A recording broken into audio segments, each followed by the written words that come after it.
Formats में आपको समझा रहा हूँ। ये इसके है फाउंडेशन, यानी ये नहीं आता अगर आपको तो कुछ नहीं आपको।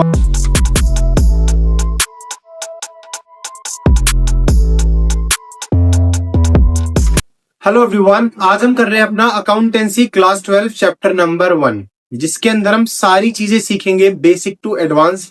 एग्जाम्स में किस तरीके के क्वेश्चंस आएंगे आपके, ये सारी चीजें। दूसरी चीज, आपको किस तरीके से स्ट्रेटेजी बनानी है अकाउंटेंसी की, वो भी मैं आपको बताऊंगा। अगर आप ये मेरे डिटेल नोट्स अच्छे से कर लेते हैं, आपके 95% आने से कोई नहीं रोक सकता। Let's begin. चैप्टर नंबर 1 का नाम है हमारा accounting for the partnership firms, जो हमारी पहली बुक है, admission for the partners. Partners के एडमिशन क्यों होता है, पार्टनरशिप क्या होता है, सबसे पहले हम ये समझेंगे। बच्चे, अगर हम हिंदी में बात करें तो पार्टनरशिप का मतलब है दो या दो से ज्यादा लोग एक दूसरे के साथ एग्री करते हैं कि हम प्रॉफिट्स और लॉसेस को शेयर करेंगे और हम बिजनेस के अंदर काम करेंगे। जितना भी ज्यादा प्रॉफिट्स होएगा हम उसको बांट लेंगे आपस में। उसके बेसिस पे हमें सैलरी मिलती है, कमीशन मिलती है और इंटरेस्ट वगैरह मिलता है। ठीक है। दूसरी चीज हम ये समझेंगे, अगर इंग्लिश में बात करें, partnership form is the agreement between two or more people who have agreed to share the profits and losses of the business carried on by all or one of them acting for all। तो इसका मतलब है, partnership का मतलब है दो या दो से ज्यादा लोग आपस में एक बंधन बनाते हैं जिसके अंदर वो प्रॉफिट और लॉसेस को शेयर करते हैं। इसके अंदर आपको दो चीजों की जरूरत है सीखने के लिए। सबसे पहले आपका profit and loss appropriation account, और दूसरी चीज आपका पार्टनर्स कैपिटल अकाउंट। चलिए, प्रॉफिट एंड लॉस एप्रोप्रिएशन का मतलब क्या है, इसका फॉर्मेट समझेंगे।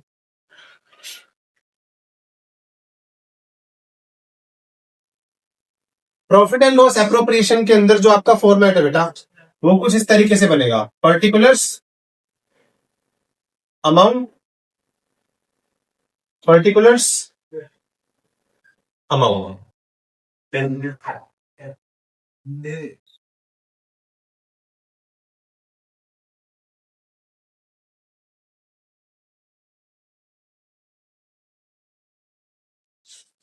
इस तरीके से इसका फॉर्मेट बने। और जो आपका कैपिटल अकाउंट है, पार्टनर्स कैपिटल अकाउंट। दूसरा जो है हमारा, वो है partners capital account. Partners capital account हमारा कुछ इस प्रकार बनता है।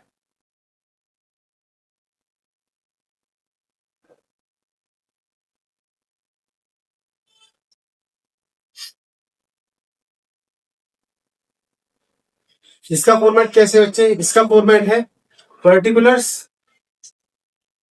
जो भी आपके पार्टनर्स हैं, एक्स वाई जेड है, एबीसी है, मोनू सोनू है, वो आप उसका नाम लिख देंगे। तो यहाँ पे आप लिख दो एक्स वाई जेड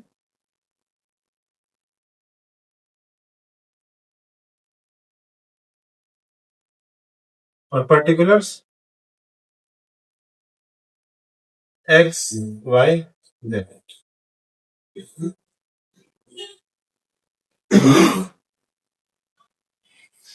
इसके अंदर हमको एक बहुत इंपॉर्टेंट चीज समझनी जरूरी है कि पार्टनर्स कैपिटल अकाउंट बनाता कौन है और profit and loss appropriation account कौन बनाता है।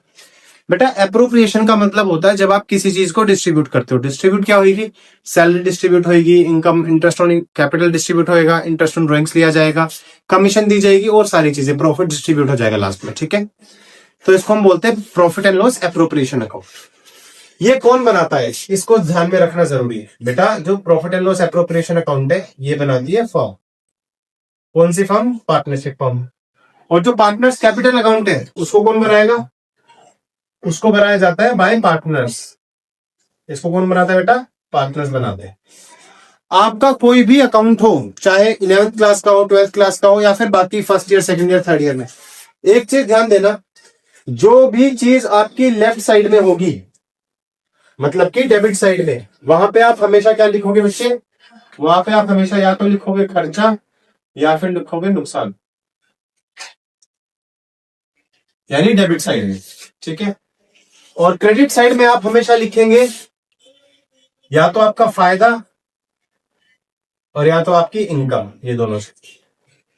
सेम चीज पार्टनर्स कैपिटल अकाउंट में भी है। डेबिट साइड के अंदर आप क्या लिखेंगे बच्चे, डेबिट साइड के अंदर लिखेंगे आप या तो खर्चा लिखेंगे या तो नुकसान लिखेंगे। और राइट साइड में आप क्या लिखेंगे, या तो फायदा लिखेंगे या तो फिर आपकी इनकम में। ये इसका फॉर्मेट। फॉर्मेट के अंदर आपको एक चीज समझनी जरूरी है, ये चीज जो मैं आपको समझा रहा हूं अभी, ये आपको आनी ही चाहिए। मतलब ये इसका फाउंडेशन है। जो आपकी 12th क्लास की अकाउंटेंसी स्टार्ट होती है, ये जो मैं दो चैप्टर आपको, ये दो फॉर्मेट्स में आपको समझा रहा हूं, ये इसके है फाउंडेशन। यानी ये नहीं आता अगर आपको तो कुछ नहीं आपको आ सकता। तो ये चीज समझनी जरूरी है बच्चे। मैंने बोला partners profit and loss appropriation account कौन बनाता है? इसको फर्म बनाता है। फर्म के जितने भी खर्चे होंगे वो आएंगे लेफ्ट साइड, और फर्म की जितनी भी इनकम होगी वो आएगी राइट साइड। अब आप इनको रट लो। सबसे पहला खर्चा क्या आता है फर्म का? वो आता है टू इंटरेस्ट ऑन कैपिटल। ए को, बी को और सी को दिया। किसने दिया? फर्म ने दिया। क्यों भाई? अगर फर्म के अंदर ए बी सी या एक्स वाई जेड अपना कैपिटल लेके आएंगे, यानी बिजनेस में पैसा लगाएंगे, तो उनके ऊपर उसको क्या मिलेगा बच्चे? ब्याज मिलेगा। मान के चलो एबीसी ने 1 लाख, 1 लाख और 1 लाख रुपए लगा रखे हैं, और इंटरेस्ट ऑन कैपिटल 10% है। तो 1 लाख का 10%, 10,000 तीनों को मिल जाएंगे। समझ में आया? तो हम यहाँ पे क्या लिख देंगे? 10,000 यहाँ पे, 10,000 यहाँ पे और 10,000 यहाँ। ठीक है जी।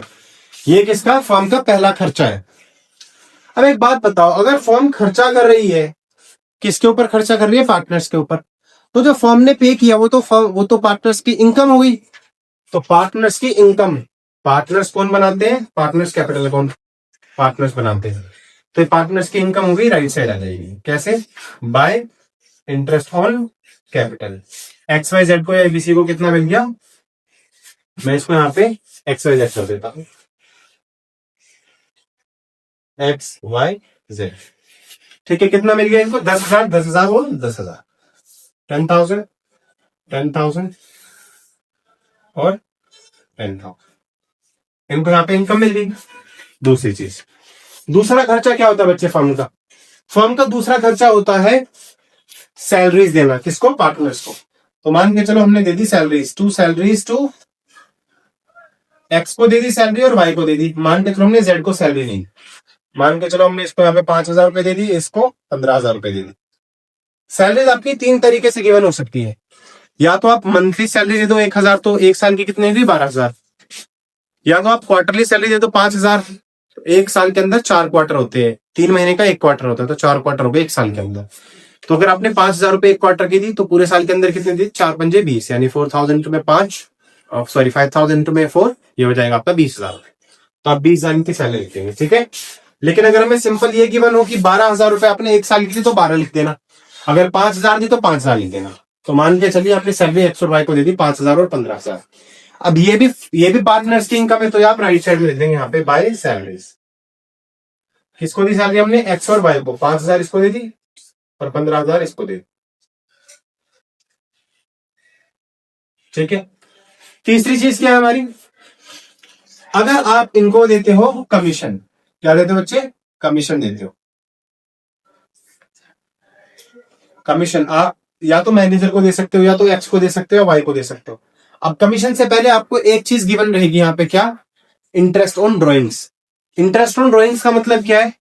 पार्टनर ने कुछ पैसा उधार ले रखा था कंपनी से, जिसके बेसिस पे अब उसको ब्याज देना पड़ेगा।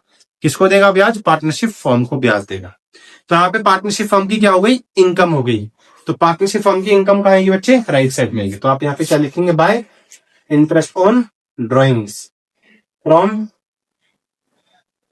एक्स से लिया और वाई से लिया। कितना लिया भाई?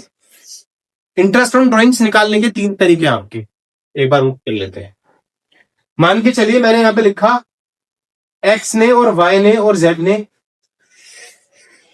5,000 रुपए बिगिनिंग ऑफ द मंथ में लिए, या फिर मैं एक्स प्लस जेड को हटाता हूं यहां से। 5,000 रुपए लिए बिगिनिंग ऑफ एवरी मंथ। तो आपके 6 तरीके निकलते हैं इसके अंदर। एक होता है बिगिनिंग ऑफ मंथ, एक होता है मिडल ऑफ द मंथ, एक होता है एंड ऑफ द मंथ, फिर आता है beginning of quarter, middle of the quarter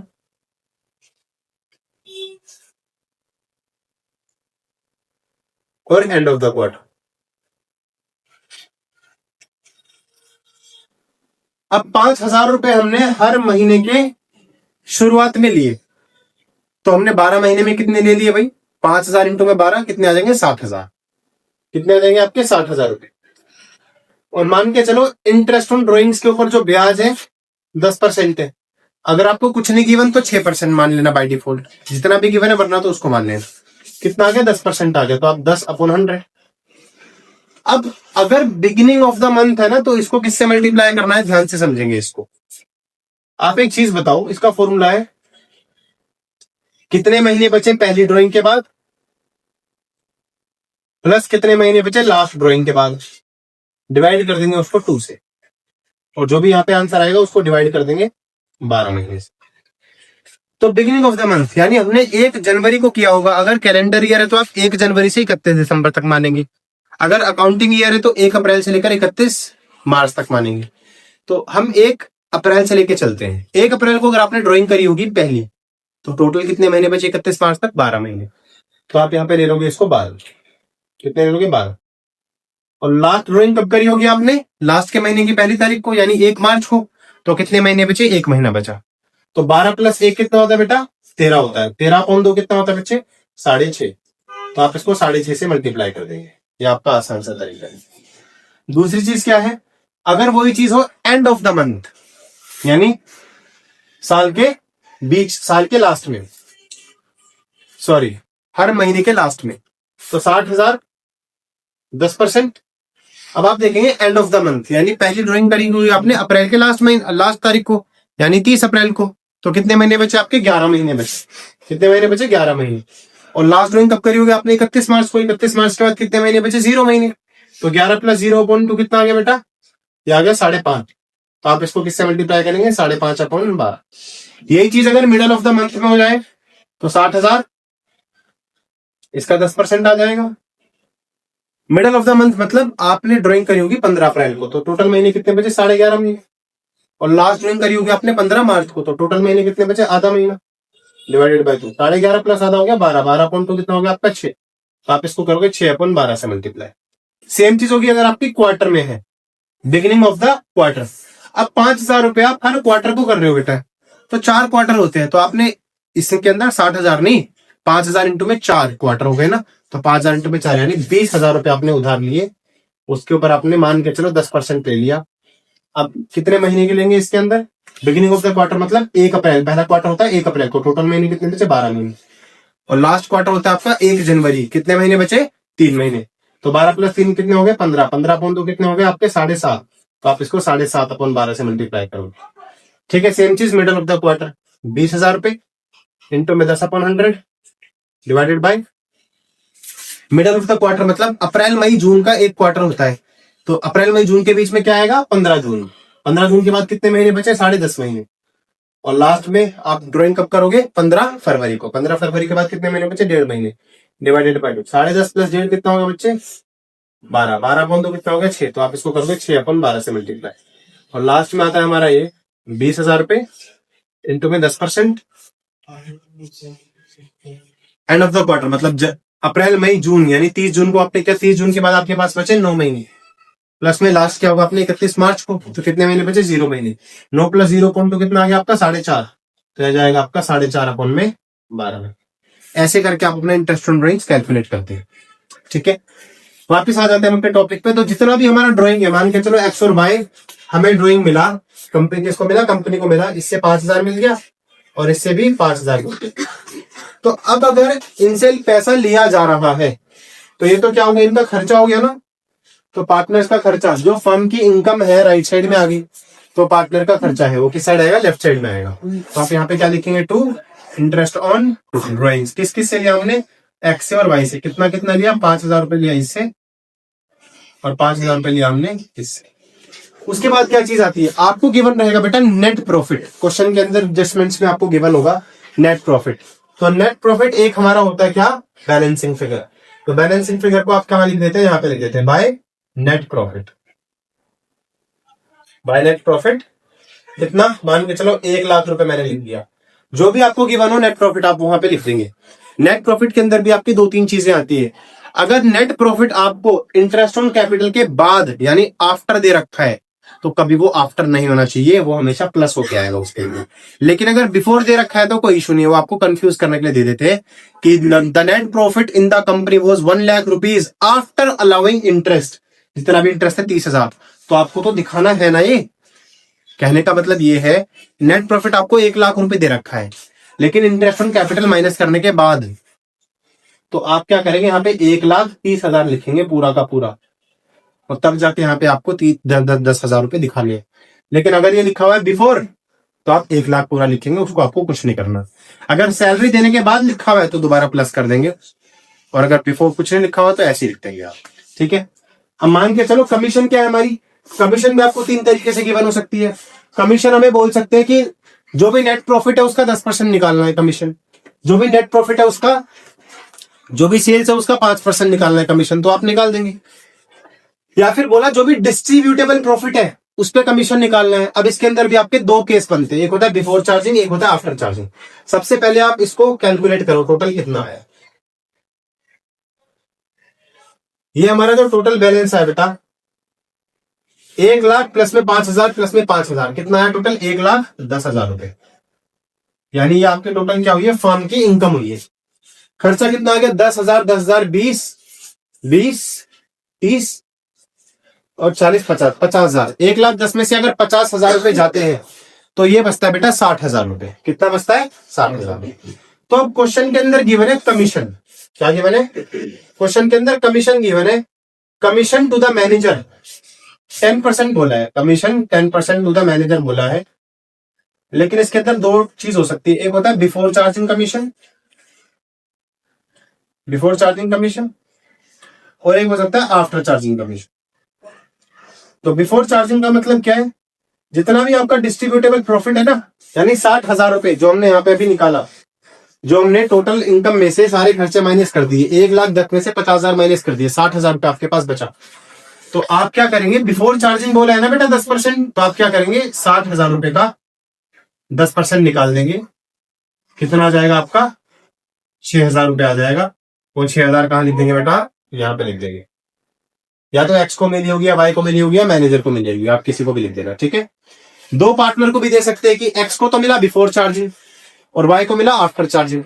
तो आफ्टर चार्जिंग के केस में क्या करोगे आप, आफ्टर चार्जिंग के केस में 60,000 रुपए के ऊपर 10% आफ्टर चार्जिंग है ना, तो आप इसको कर दोगे 110 से डिवाइड।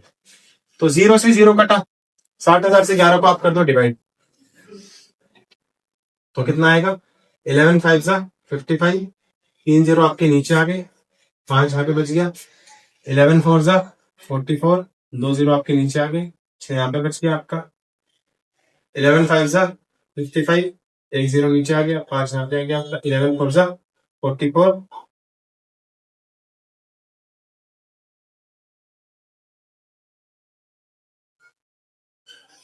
11 4 44, 6 नीचे आ गया आपका, पॉइंट लगा के 0 आप यहाँ पे, यानी आपका टोटल कितना आएगा, ये आपका टोटल आएगा 5,456।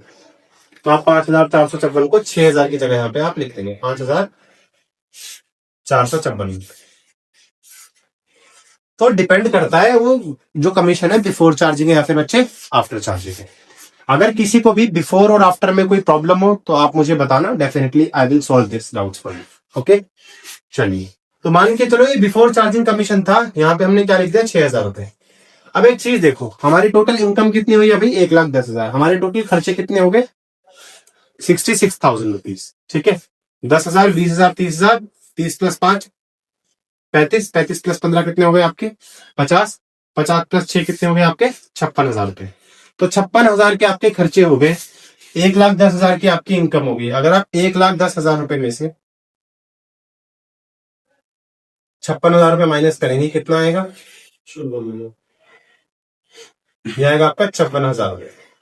तो आप 56,000 को यहाँ पे क्या कर देंगे, डिस्ट्रीब्यूट कर दिए to profits transfer to X Y Z.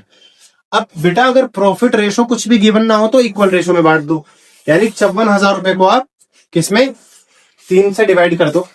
ठीक है, इक्वल रेशो का मतलब क्या होता है 1:1:1।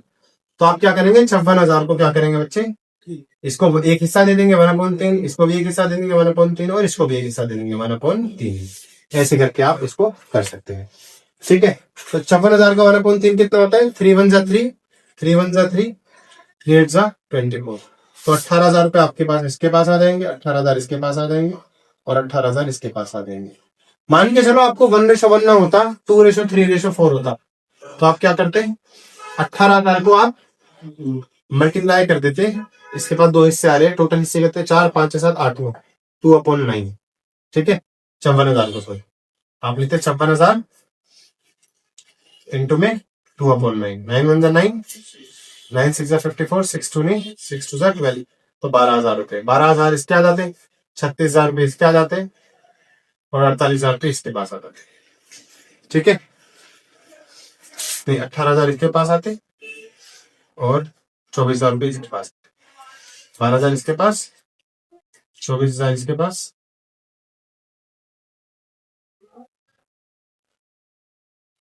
24,000 रुपए इसके पास और 18,000 इसके पास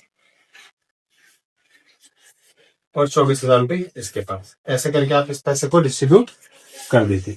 ये होता है आपका पूरा का पूरा क्वेश्चन। यहाँ पे आपका टोटल आना चाहिए कितना बच्चे? टोटल आना चाहिए आपका 1,10,000 रुपए। ठीक है जी। अब एक चीज देखो, ये कमीशन किसको मिली? एक्स को। किसने दिया? फर्म ने दिया। तो ये तो इसकी इनकम हो गई ना, तो इनकम किस साइड आएगी? हमारी राइट साइड आएगी। कैसे? Bye commission. किसको मिली? एक्स को। तो आप एक्स के अंदर लिख देंगे कितनी है इनकम इसकी? 6,000। ठीक है, ये प्रॉफिट किसको मिला है? 18,000 18,000 18,000 इनको मिला है। तो आप ये किस साइड लिख देंगे? राइट साइड लिख देंगे। By profit transferred, by profit transfer. कितना? 18,000 इसको मिल गया, 18,000 इसको मिल गया, 18,000 इसको मिल गया।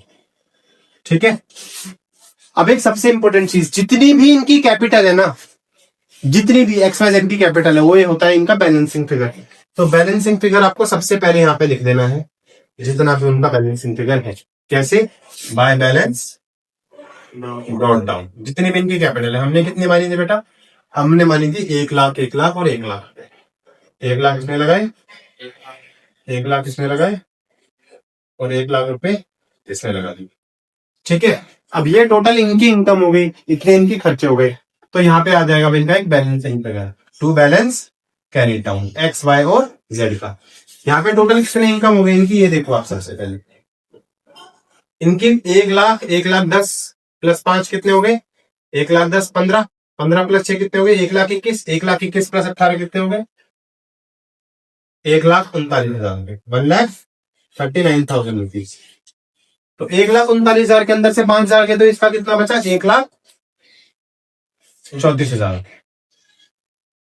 ये इसकी इनकम आ गई। अब आय का निकालो, 1,10,000 15, 15 प्लस 10 कितने हो गए? 25, 1,25,000, 1,25,000 प्लस 18 कितने हुए? 1,43,000। इसके आगे 1,43,000। 1,43,000 के अंदर से आप 5,000 की, तो कितना बचा? इसके बच गए 1,38,000। 1,38,000। तीसरा क्या आपका? 1 लाख प्लस 10 प्लस 18 कितने हो गए? 1,28,000।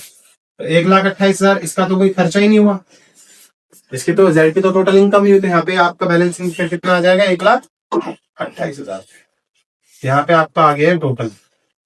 आप इसको ऐसे करके लिख देंगे कितना? 1,39,000, 1,43,000 और 1,23,000। ये आप करेंगे, ये आपका पूरा का पूरा चैप्टर क्लियर हो जाएगा। इंपॉर्टेंट आपको समझना है, इंटरेस्ट ऑन ड्रॉइंग्स कितना लगा है, इंटरेस्ट ऑन कैपिटल कितना लगा है। एक चीज और, क्योंकि आप ये क्या कर रहे हो बेटा? एक लेजर बना रहे हो, एक तरीके का पार्टनर्स कैपिटल अकाउंट का लेजर और partners profit and loss appropriation account का लेजर। तो आप यहाँ पे एक बीच में कॉलम वो डाल देते हो किसकी? जर्नल फोलियो की। लेकिन वो जरूरी नहीं होता, आपको एग्जाम में लिखना है। ठीक है, चलिए, that's all for today. If you still face any kinds of doubts, then you can let me know in the comment section, or you can also have my number. My contact number is 7042481547. आप कभी भी contact कर सकते हैं, and definitely if you will note down all these notes, you will get more than 95% in your coming class 12 exams. Thank you so much everyone. Second chapter की video आप देख सकते हैं. I will definitely upload it soon.